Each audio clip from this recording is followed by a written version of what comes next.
Vous le connaissez, ce texte-là. Il nous est dit ceci.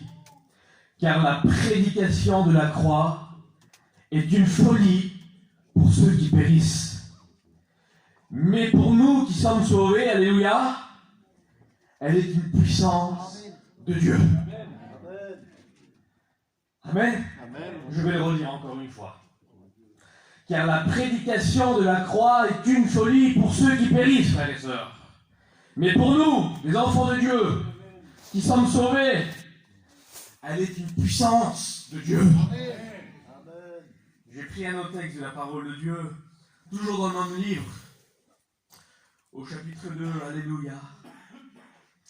Toujours au chapitre 2, au verset 2. Car je n'ai pas eu la pensée de savoir parmi vous autre chose que Jésus-Christ et Jésus-Christ crucifié. Et mes paroles et ma prédication ne reposaient pas sur les discours persuasifs de la sagesse, mais sur une démonstration d'esprit et de puissance, afin que votre foi fût fondée non sur la sagesse des hommes, mais sur la puissance de Dieu. La puissance de Dieu, frères et sœurs. Et c'est de cela que j'aimerais vous parler ce soir, avec mes quelques mots. Je ne sais pas combien de temps que je vous parlerai, si c'est 5 minutes, 10 minutes, un quart d'heure, je ne sais pas. Mais j'aimerais vous parler de la puissance de l'évangile, frères et sœurs. De la puissance de Dieu. Quand on voit dans la parole de Dieu, en remontant dans l'Ancien Testament, milliers d'années qui vont passer, oui, Dieu a choisi des choses faibles pour qu'on fonde les forts.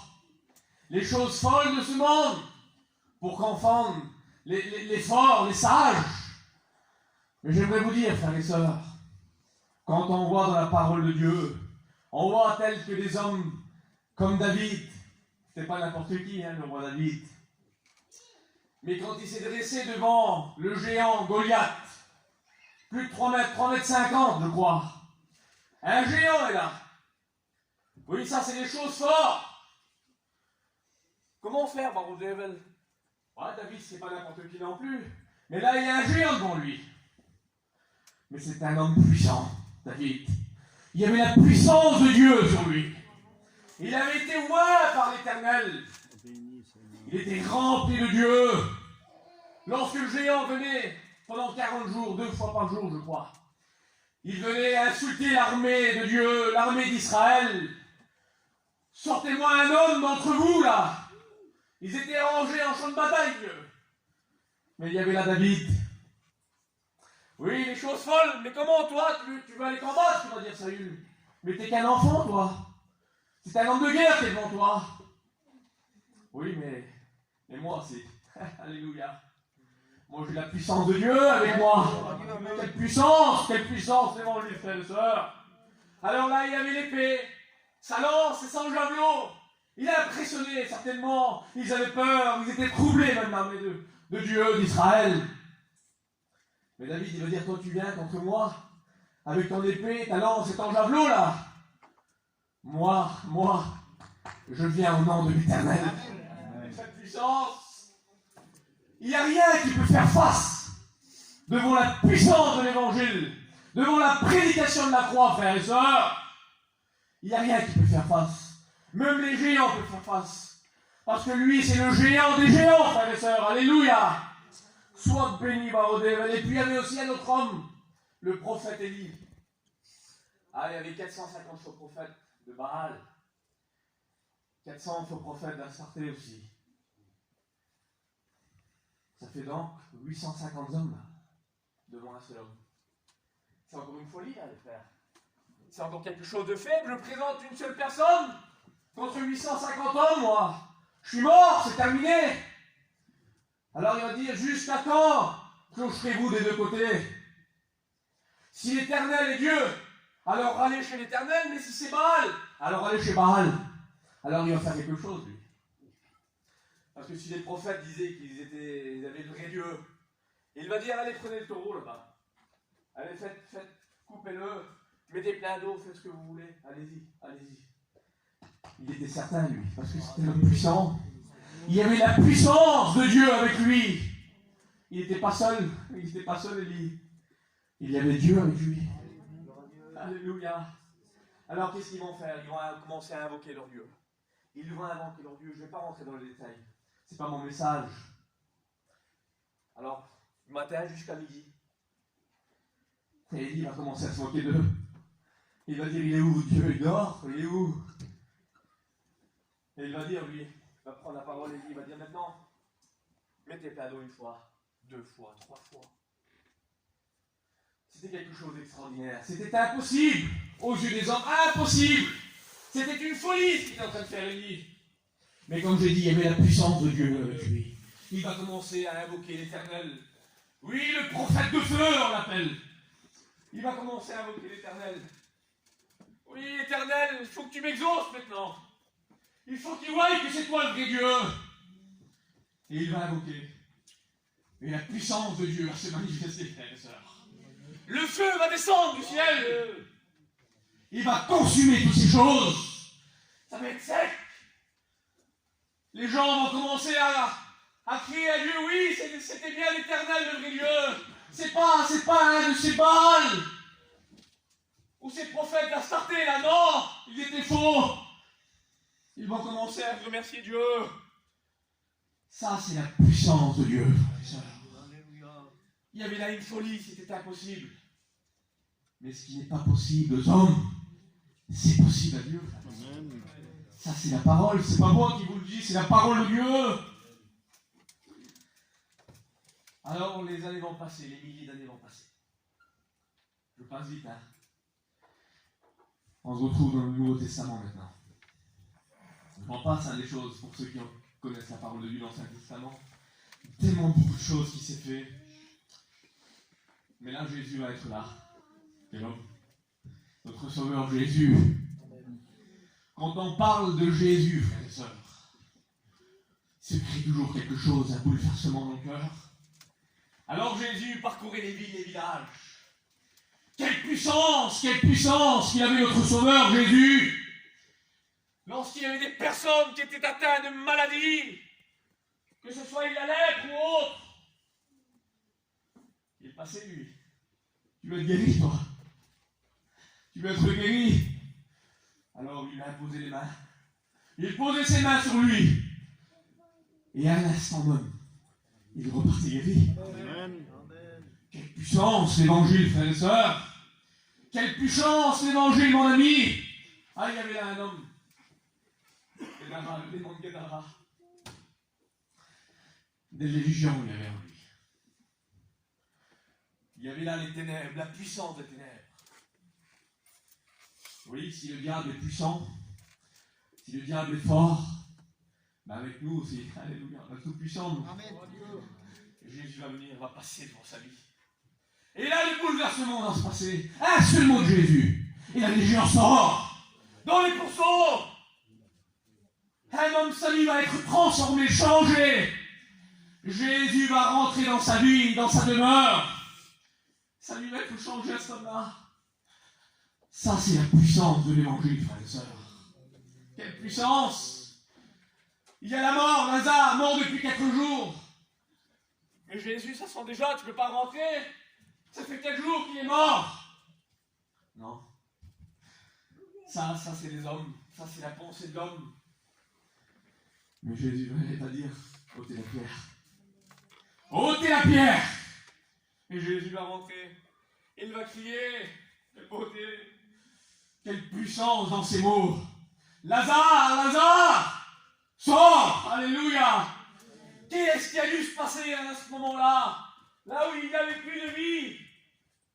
Là où il n'y avait plus de vie, plus rien du tout. Seigneur, là où il y avait la souffrance d'ailleurs. Les gens pleuraient.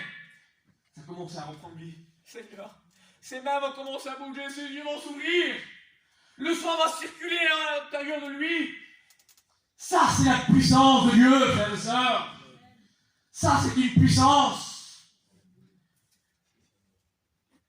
Et la puissance de Dieu, quelle beauté. Oui, Jésus appelle les choses qui n'existent pas. Elles existent. Il y a la tempête qui est là, il s'en va à la barque. Un seul mot. Tais-toi. C'est bon. La tempête va s'arrêter, le calme va paraître. Oui, le vent va arrêter, les flots, oui, les vagues étaient là. le calme est venu. N'ayez pas peur, il va dire. C'est moi. Quelle puissance! Quelle puissance qu'il avait notre Sauveur Jésus-Christ! Je dis il avait, mais il est encore aujourd'hui. Parce qu'il est le même hier, oui, aujourd'hui et éternellement. Alors les années vont passer, les milliers d'années vont passer. En 1950, même avant, je vais peut-être me tromper dans les dates, la puissance de l'évangile, frères et sœurs. Alléluia. À cause d'un petit prospectus. Un petit prospectus. C'était pas grand-chose. C'était une chose faible, une chose folle, on va dire. Oui, mais dans les mains du Seigneur, quelle puissance. Il va se passer un bouleversement au sein de notre peuple, frères et sœurs. Là où il y avait des gens qui... Oui, des croyants. Il y avait des croyants, mais ils ne connaissaient pas véritablement l'évangile, frères et sœurs. Et à cause de ce petit prospectus, cette femme, vous connaissez cette histoire-là. Un enfant malade, était prêt à mourir, il n'y avait plus rien à faire pour lui. Elle avait pris ce prospectus-là sur un marché. Alors elle a dû le laisser traîner. Plusieurs fois, elle a écouté cette histoire-là. Elle le ramassait souvent, elle le plaçait, elle le mettait dans son sac. Elle s'est souvenue, lorsqu'elle a dû voir ce prospectus-là, Jésus a dû parler à son cœur. La puissance de l'évangile a commencé à parler à son cœur. Va chez mon serviteur, va. Il va prier pour lui, pour ton enfant, et il sera guéri. Quelle foi, frères et sœurs, on ne voudrait pas trop rentrer dans le détail. Mais quel bouleversement qui s'est fait ce jour-là. L'évangile, la puissance de l'évangile est venue parmi notre peuple, frères et sœurs. Alors les années vont passer. Quelle beauté. Je vois Skipper qui est là. Son papou. Un enseignant qui est parti auprès du Seigneur, païen. Un homme extraordinaire. En 1967, ils sont dans le camping. Ils vont commencer à enseigner. Quelques hommes qui sont là. Les hommes vont être formés. Quelle beauté, Jésus! Comment ça, dans notre peuple, des enseignants? Oui! Ça, c'est la puissance de Dieu, frères et sœurs! Ça, c'est la puissance de l'évangile! Des petits manouches, Seigneur! Des Duvilles! Des voyageurs! Mais t'es quelle ethnie, je ne sais pas! Mais Jésus est venu. Ah, c'est des choses folles parfois. Ah oui, un homme qui va dire, c'est un rageux qui avait dit ça. Il va dire, mais vous là, c'est un feu de paille qui est en train de se faire. Il va vite s'éteindre, vous allez voir. Et le païen lui dit ça, il y a quelques années maintenant. Il a dit, mais ce feu de paille aujourd'hui, il brûle toujours. Amen. Et les années encore passées, on est en 2019. J'aimerais vous dire que ce feu brûle encore, frères et sœurs. Il ne se consume pas, parce que c'est la puissance de Dieu. C'est l'œuvre du Seigneur, on ne peut pas toucher à son œuvre. C'est son œuvre à lui. Il va la rendre parfaite. Alléluia. Oui, comme je dis, la puissance est manifestée. Ils étaient en 1967 dans un camping. Aujourd'hui, il y a plus de 200 églises. Il y a des milliers de prédicateurs. On a une école biblique. Algérien là-bas à Noah. Il y a 150, 200 étudiants qui viennent chaque année étudier la parole de Dieu. Vous ne pensez pas que c'est une puissance de l'évangile, ça? Amen. Si on aurait dit ça auparavant, mais t'es fou, non? T'es fou, on est trop faible, non? Oui, mais avec Dieu aussi. La faiblesse, quelle force quand Dieu prend quelqu'un de faible dans ses mains. Quelle beauté, Jésus. Oui, ça a continué, frères et sœurs, la puissance de l'évangile. Au sein de notre peuple. On a tous écouté le mur de Berlin. C'était quelque chose, on appelait le mur de fer. Alors c'était en France, gloire à Dieu, l'évangile s'est propagé, gloire à Dieu. Mais en 1989, le mur de Berlin va tomber. Communiste. Ça a été terminé, pourtant au début c'était compliqué pour aller parcourir loin dans les pays étrangers. René avait été quelquefois déjà, dans les années bien avant. Mais dans les pays de l'Est, il s'était jamais rien passé véritablement. À cause de ce mur, parce qu'il séparait, personne ne pouvait rentrer pour évangéliser. C'était compliqué.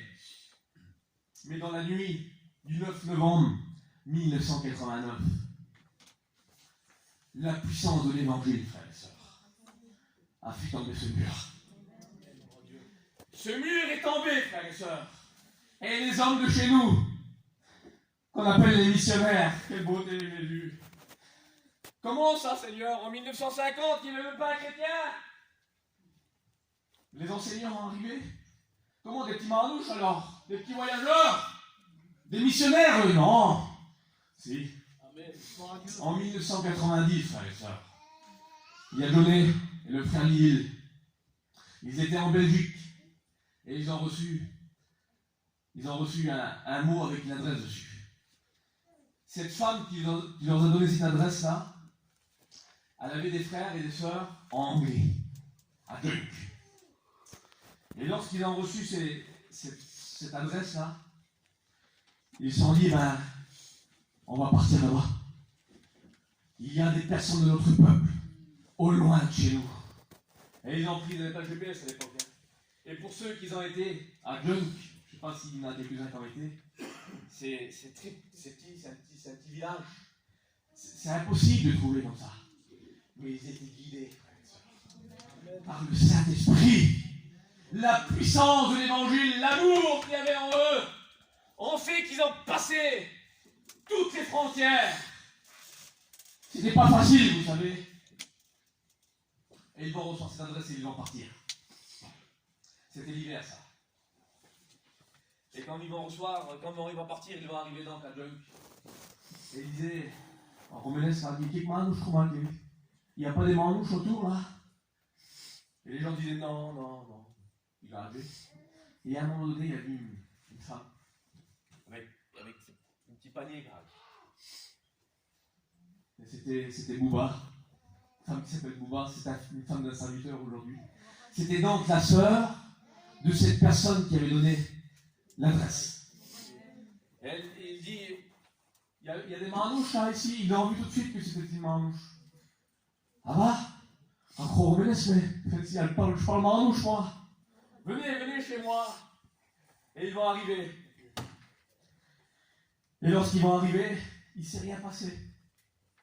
Et ils se sont donné date, ils ont dit à telle et telle époque on va venir chez vous dans quelques jours là. Et ils sont repartis en France. Et il s'est passé quelque chose d'extraordinaire. C'est que mon père, le premier voyage missionnaire, il est parti avec Jaunet. Et moi j'en faisais partie. J'avais 4 ans moi. Seigneur Jésus. C'est pas possible, quelle puissance évangile. Amen. J'ai connu ça moi. Les premiers missionnaires là, Seigneur Jésus, j'étais enfant moi. Mon père était jeune serviteur de Dieu et parti pour la première fois dans les pays de l'Est. Et vous savez ce qui s'est passé? Première réunion. Quelle beauté Jésus. La femme là dans Bouba s'appelle. À la 6 à la première réunion, c'est mon père qui est en train de prêcher. Elle se convertit à l'évangile. Amen. Dans une petite maison. Elle se convertit à l'évangile, frères et sœurs. Parce qu'il parlait de la puissance de la croix. Il avait prêché sur la croix ce jour-là, mon père. Quelle puissance, ça, c'était une folie pour cette femme auparavant, quelques minutes. Mais quelques minutes après, c'est devenu puissant. Alors les jours vont passer, ils vont continuer les réunions. 1, 2, 3, 4, 5 personnes vont se convertir. Et il y avait là donc cet homme, l'homme de cette femme-là, Bouba. Lui, il était contre tout ça. C'était un homme qui buvait beaucoup. Et un jour, lorsque Jaunet va venir chez lui, c'était toujours la même époque, ça. C'était toujours lui, il avait resté 3 mois à cette époque-là, là-bas. Jaunet, il l'avait invité, il dit, tu vas venir manger un petit morceau de pain chez moi. Et puis il se disait, un morceau de pain, c'est pas grand-chose qu'il me demande ça là. Je vais manger quoi, un morceau de pain? Et lorsqu'il arrive là-bas, Jaunet avait fait une broche. Il y avait des cartes, il y avait de la viande, il dit, comment ça? Un morceau de pain, ça? Et cet homme-là va être révolté dans son cœur. Il s'est dit comme ça, lui, c'était le diable qui lui disait ça. Il lui a dit, mais il prenait ma barre. Comme ça, lui. Ils croient de m'avoir avec... ils croient de marcher, ces Français-là. Ils vont pas marcher. Et moi, j'avais 4 ans, moi. Je regarde sur mon père, et je regarde sur ma main, et je dis, Tata, il m'a repris, là. Je viens d'interpréter ce que je veux dire. Tata, c'est notre frère aussi à nous, lui, là. Et quand je dis ça, cet homme-là, dans son cœur, il se passe quelque chose. La puissance de l'évangile va commencer à passer quelque chose dans son cœur. Un petit enfant de 4 ans, comme il a dit le frère tout à l'heure, ma petite a chanté, moi, c'est une folie, c'est quelque chose de faible. Mais quand on parle, frères et sœurs, Dieu peut se servir aussi des petits enfants. Parce qu'il est tout puissant, lui. Quelle puissance, notre Sauveur Jésus. Et cet homme-là va être touché, et puis il va s'arrêter, et puis il va reprendre son chemin. Et il va y avoir quelque chose dans son cœur. Il y a une haine qui rentre dans son cœur. Il ne voulait pas être béni, il ne voulait pas de ça, lui. Il était en colère contre Dieu. Et il dit, écoutez, dans son cœur, il dit ça. Il dit, je vais rentrer là-bas, dans le bar où je vais tous les jours, là, et je vais boire. Et lorsque je rentrais dans ma maison, je tue ma femme. Bravo, là, je vais le tuer. Et il rentre et il boit. Seigneur, je lui ai dit, frères et sœurs. Mais sa femme, elle était dans son lit, en train de prier. Les frères, les sœurs, priez. Sœurs, priez pour vos maris qui ne connaissent pas encore le Seigneur. Même s'ils sont loin dans le monde, priez. Je vous encourage. Alors elle prie dans son cœur, mais elle avait peur. Elle avait peur parce qu'il lui avait dit qu'il allait la tuer, et puis comme il disait quelque chose, il le faisait ça. Et quand il rentre chez lui, quand il ouvre la porte, elle avait pris le lit et elle s'est mis sur sa tête comme ça. Elle priait, Seigneur, regarde-moi, regarde-moi. Et à un moment donné, lorsqu'il va pour lui faire du mal, il tombe à genoux. Il tombe à genoux devant le lit. Il va être brisé par la puissance de l'évangile. Jésus est passé dans son cœur. Alléluia. Et lorsque Jésus passe dans une vie, frères et sœurs, alors il se passe des bouleversements. Alléluia. Parce qu'il n'a pas changé. Cet homme va commencer à demander pardon à Dieu. Pardon, bordel. Il disait pardon. Il demandait pardon à sa femme. Il est venu, il s'est approché d'elle. Il lui demandait pardon. Il prenait sa femme dans ses bras. Un en dessous, il y avait de la